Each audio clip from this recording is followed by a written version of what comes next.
Welcome to the podcast editing and support show. My name is Dave. Are you ready? Are you ready? Let's go. We're going to start the episode right now. Happy to have you here. Let's do this. Welcome back to the podcast. Glad to have you here. So now it's time to talk money. Oh, did you get nervous? Are you still here? Okay, good.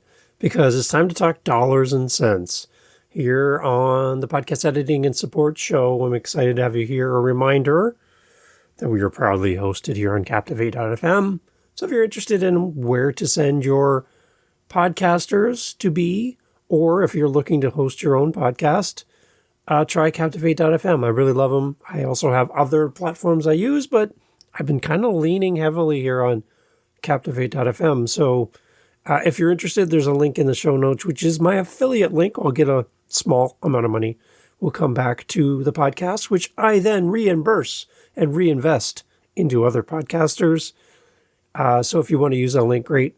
7 days free, I believe, when you start up. So take a look. Again, not a massive advertisement for Captivate, but this is where you're listening to me right now on Captivate.fm, on the player of choice. So thank you for being here. Glad to be here with you. You are awesome. And you're on the path of creating your business, and you want to support podcasters. You want to do this and make money. It's not just a hobby.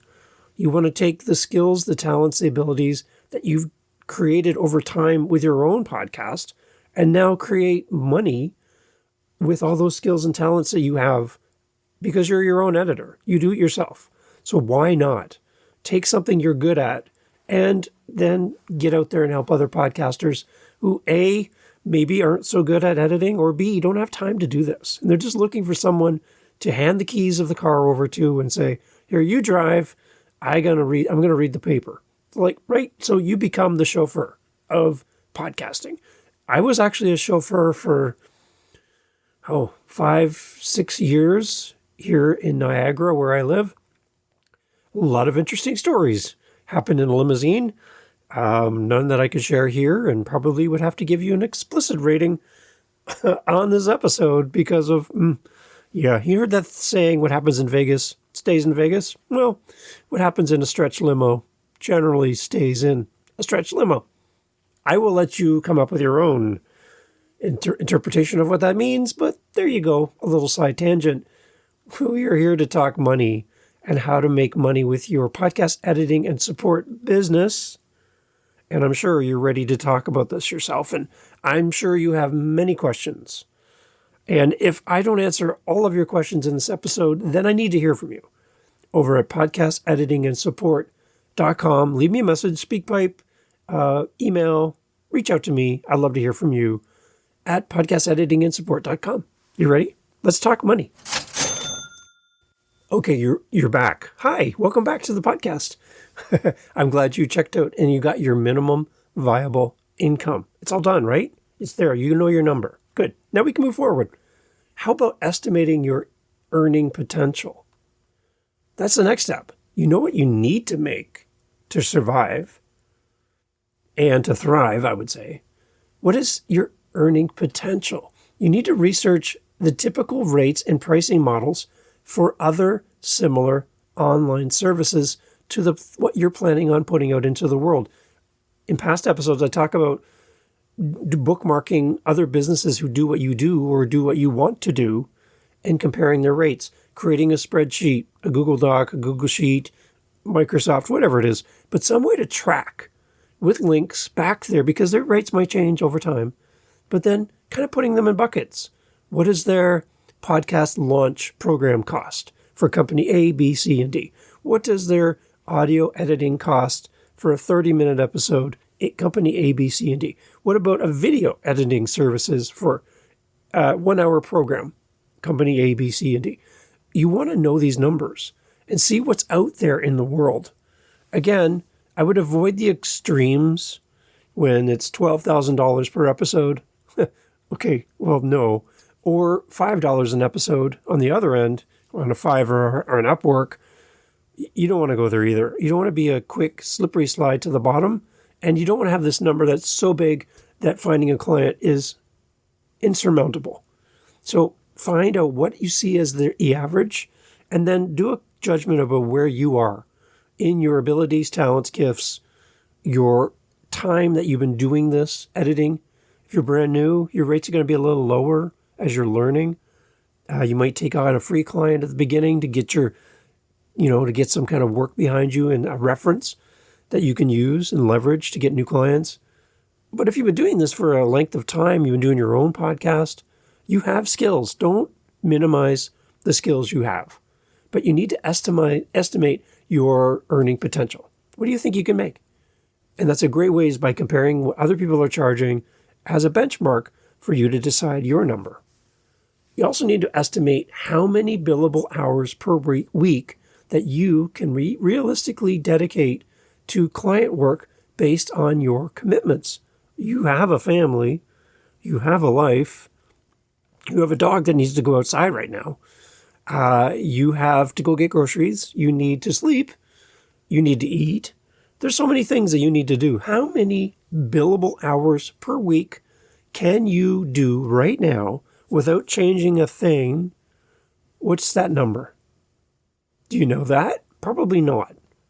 Then figure that out. And then also calculate your potential monthly revenue by multiplying your hourly rate by your estimated weekly billable hours. Do some math, and that'll give you an idea of your number. And then if you look at that number, it's like, that's really low. I need more money to survive. Then what are you going to give up to give more billable hours? Or how are you going to charge more for your services? Maybe you need to go to school, an online school, and learn more so you can charge more. Maybe you need to read more and do more research. Maybe you need something else that makes you better for what you do so that you can charge more for your services. Maybe you're charging too low. Maybe you need to get off Upwork and Fiverr, and you need to go and do this on your own without getting $5 per episode. Maybe you need to stop doing that because you're going to need a lot of clients and a lot of billable hours to pay your car this week. If you're getting paid $5 per episode, right? That's not going to happen. So estimate your earning potential. That's the next step in all of this. And then you also then need to consider the next part is your accounting for your expenses and your taxes. Again, at the beginning of this next section, I want to remind you that I am not an expert in accounting. I have an accountant that I've hired. My wife and I own rental property. They do everything for us. We give them all our numbers, and they give us back our information. And we pay them.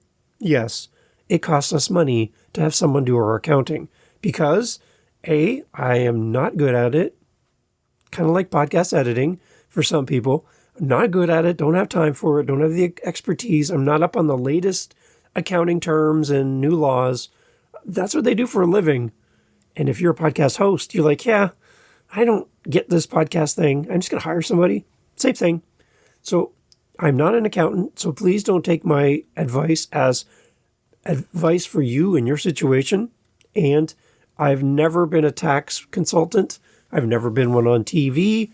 I've never been a stunt double for a tax person. Never done it. So keep that in mind. But you also, when you talk about your minimum viable income, you're also going to be paying your own taxes. If this becomes a full-time gig for you, or you make a certain amount of money, depending on where you live and all those things, you're going to have to actually pay taxes on this. And if you don't incorporate the fact that you are going to be paying taxes, A, you need to track it, but B, you need to account for that. And if you don't, you're going to be taking money out of your income to pay taxes that you're not charging or including in your fees to your clients. So factor in any business expenses like software, equipment, insurance, etc., that will cut into your revenue. It's really important. And also estimate for your self-employment tax liability, which is usually, and according to the information that's included in the show notes, around 15.3% of your net income you need to account for as taxes. So keep that in mind, 16%. Make sure you have that money set aside in addition to what you've made to cover your taxes. Again, depending on where you live, that number will vary, but just keep that in mind as an idea. Do your research, hire an accountant, spend a couple $100 with them at the beginning of setting up your business, ask all your questions, and do things the right way. That's what I would suggest to you. Also determine how much you'll need to set aside for quarterly estimated tax payments if that's how you pay your taxes. So finding a great accountant, understanding your expenses and your taxes, very important for you in a new business to do it the right way. You do not want to do this the wrong way, okay? Because you'll end up paying a hefty fine. You'll get in trouble. Don't just assume that if I keep it under wraps, no one will know. The moment your podcast host comes to you and says, "Can I get a receipt for that?" Oh, dun, dun, dun, right? You want to do everything the right way. Do it the right way. Show up. Be a professional. This is not a hobby. This is a business. Even if you have one client and you're making $20 a week, you're a business. So act like one. And then you'll get more clients. And then eventually you'll be the expert and famous. There you go. The last thing we need to focus in on, and I'm going to, again, lead to my number coming up here in a minute, is determining your pricing and your sales goals. So we know what our minimum viable income is. We know about all the other things that go along with working for ourselves and our own business. Now we got to determine our pricing and our sales goals. Right? We've looked at our competition. We've looked at what's out there in the market. We know a number. We know what's really high, what's really low. We've done a comparison of a bunch of different businesses to find the median. And then we made a real honest judgment about where we sit there. Do we think our services are better than what's out there or not so good? And we need to grow. That's going to help shape our number. So keep all those things in mind. We need to determine our pricing and sales goals. We need to set our hourly rate or service package prices to achieve that minimum viable income, factoring in all of our expenses and how much money we want to make. As we estimate how many clients or projects we're going to need to book per month to reach this goal, will give us those key performance indicators to tell us if we're on the right path. Consider offering some tiered service packages or add-ons to increase your earning potential. So you could be doing editing for someone, and then they have some podcast questions. And as a fellow podcaster, because you are, right? Yeah. As a fellow podcaster, you can come on with them, and they can spend money with you and time with you to ask their podcasting questions. Like how to be a better interviewer. You could easily answer that question with some research and practice, and being a podcast host yourself, you can share your insight and people would pay you for that, especially people that are new. Sharing your resources, having affiliate links like Captivate.fm in my show notes.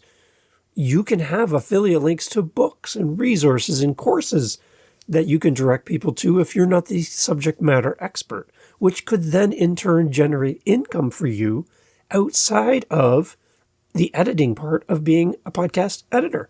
It's not just editing, everyone. The name of the podcast is Podcast Editing and, ready, Support. You're here to support podcasters.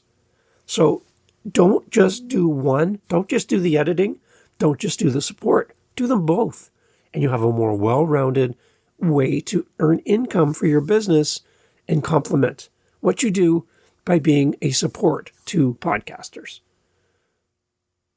By carefully calculating your minimum viable income, estimating your earning potential, and setting appropriate pricing and sales goals, you can determine the income needed to make your online podcast services a success, whether as a side hustle or as a full-time venture.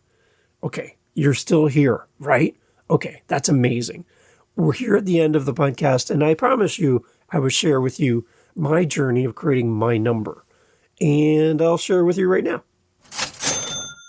The idea of putting out a number into the world, again, it's at the time of recording, right? So we're in the spring of 2024.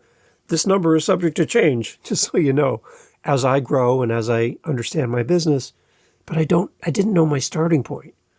And I sat down with somebody who's much smarter than I am, They have a background as an IRS person in the States. I'm in Canada. And so they work for the IRS. So this is a guy who knows numbers. He's also a lawyer and an accountant. So he sat down with me and he asked me all of the awkward questions. And between the two of us, we came up with what I think is a high number. He thinks is a low number. But we agree to disagree. And he wants me to charge more. And it feels weird to even say it out loud, but this is the number that we came up with together. He was like, so based on all of the skills and talents and things that you know, how much do you think your time is worth? And I came in low, okay? I immediately think of it in a context of a working environment, what a minimum wage would be, for example. And we all know minimum wage is different around the world. There's people in the US that have a very low minimum wage. Canada, it's a little bit higher. It varies around the world. So for me, my first default thought was, well, what's minimum wage? Now, does minimum wage mean that I'm covering all of my expenses, my mortgage, my groceries, my car, my gas, all my utilities, my computer, my time? Like, am I going to make enough money to live on minimum wage? That's an answer for you. If you can, then great. That's awesome. But for me, I can't. So I have 3 adult children. I have my wife's working full time, which is great. That gives us some kind of a cushion. But I still have expenses. I still have things I got to pay for. And being an editor, you got equipment, gear, subscriptions, software, licensing, music licensing that you hear in the podcast here that I pay for on a monthly basis. There's a lot of things that add up. And again, if you don't know your minimum viable income, you don't know what that number is. You might take a lower number and then realize you're making nothing for your time. And that's not a good place to be. Okay. So when we sat together, I gave him my minimum wage number and he just shook his head no. He's like, no, that's not right. That's way too low. He's like, you got to triple that. I'm like, what? What? And what we came to, for me here in Canada, in my situation right now, is we came up to, he told me, you need to be charging at least $1 a minute for your time. Now, $1 a minute means like if I do a 15-minute meeting with someone, that's a $15 charge. That doesn't sound absurd for the amount of value that I can give to someone. 15 minutes, $15. That's not crazy. A 30-minute call, 30 minutes, $30. Okay, well, it's a little steeper, obviously. And then a 1-hour call is $60. Now, the thought of making $60 an hour, again, I'm a product of the 70s. $60 an hour that's quite a lot. But for the amount of knowledge, wisdom, and skill, I kind of default back to my oldest son works in construction. And he works with great tradespeople. And these tradespeople have been doing this for years. I've been doing audio editing for 30 years. Now, in doing audio editing for 30 years, I'm not new at this. And I've done all of the research, practice, study, got the books, tried the programs, learned over that period of time how to be a good editor and understand the software. So that means I'm faster at editing some things than someone whose first day on the job never done this before. So is it fair to charge the same rate or be paid the same rate as someone brand new when I have 30 years experience? No. Is it fair to charge a plumber the same amount of money to do a job faster because they're quick at their job and they've been doing this so fast? Where a new person, a new plumber who's never really done this before, has to kind of learn on the job. It's going to take them longer. And it seems like if you do it fast, you should get paid less. It's not the right way. That's not how it works. When you're an expert in something, you should be paid and compensated for your knowledge, your ability, your training, your smarts. So when you look at your number and coming up with your number, don't discount yourself. You are a smart person. You have great gifts to offer the world, and don't cut yourself down. That minimum wage number might be you shrinking yourself a little bit so that you don't come off as being too high and mighty. Now, I'm not saying I'm high and mighty at $60 an hour, but $1 a minute is simple math, easy to communicate, easy to set up for my calendar so that people want a 45-minute meeting with me, that's $45. Simple, right? And it helps to kind of set the basis for where I want to go with my business. Now, when I say I charge $60 an hour or $1 a minute, does that mean I charge everybody that? No. No, I've done many, many, many meetings for free. I've done free edits for people. I've jumped in and helped them with a Zoom screen share and helped them troubleshoot something on their end that caused them frustration and didn't charge them a penny. I do have a buy me a coffee set up, and sometimes those interactions result in someone buying me a $5 coffee. Great. I just reinvest that money and give it to somebody else. That's how I do my $5 buy me a coffees at buymeacoffee.com. There you go. So that's how I deal with it. I do a lot of stuff for free. Do I have to charge everybody $60 an hour? No. Can I charge them $30? Yeah. Can I charge them $15? Sure. You can charge them whatever you want. But I'm going to tell you that even at $60 an hour, there are people that I've come across in podcasting that think that's kind of really, really low. They're like, what do you mean $60 an hour? The last person I worked with was $200, $300, $400 an hour. You're $60 an hour? And in that moment, they kind of think, well, maybe you're not as good. So it's relative to your situation. And you don't know your number until you start thinking about it and putting it out there. So my number right now, in April of 2024, recording this episode, is $60 an hour, $1 a minute. And I'm in Canada. So Americans, if you hired me, you're actually going to save money because the way the dollar translates for you, it's actually cheaper to hire me in Canada than it is to hire someone in the US. The one thing I would say is I would encourage everyone to hire somebody within your area if possible. I know we can hire people from around the world and save a lot of money because of the way our money and our dollar translates from one country to another, where you can hire somebody and pay them way less than you would pay someone in your local town or city. My heart, my desire for my business, going back to planning out what I want to do with my company, is I want to hire people locally. I want to hire that single mom who can't go out and work outside the house, but really needs the income. And I'm not going to pay her minimum wage. I'm telling you, I'm not. So I would much rather get clients that would come in at that $60 or higher and then pay somebody to help in the business and give them regular work. I'm really big on supporting my local community. Something I value as a business owner, something that I value here in Canada. I would love to support someone in my local area. That's my personal choice. You can decide what works for you in your business, but I'd much rather put my money back into my local economy than to send it somewhere else. That's just my choice. Now, I know there's a lot of great people around the world that can help you, and if that's your goal, then awesome.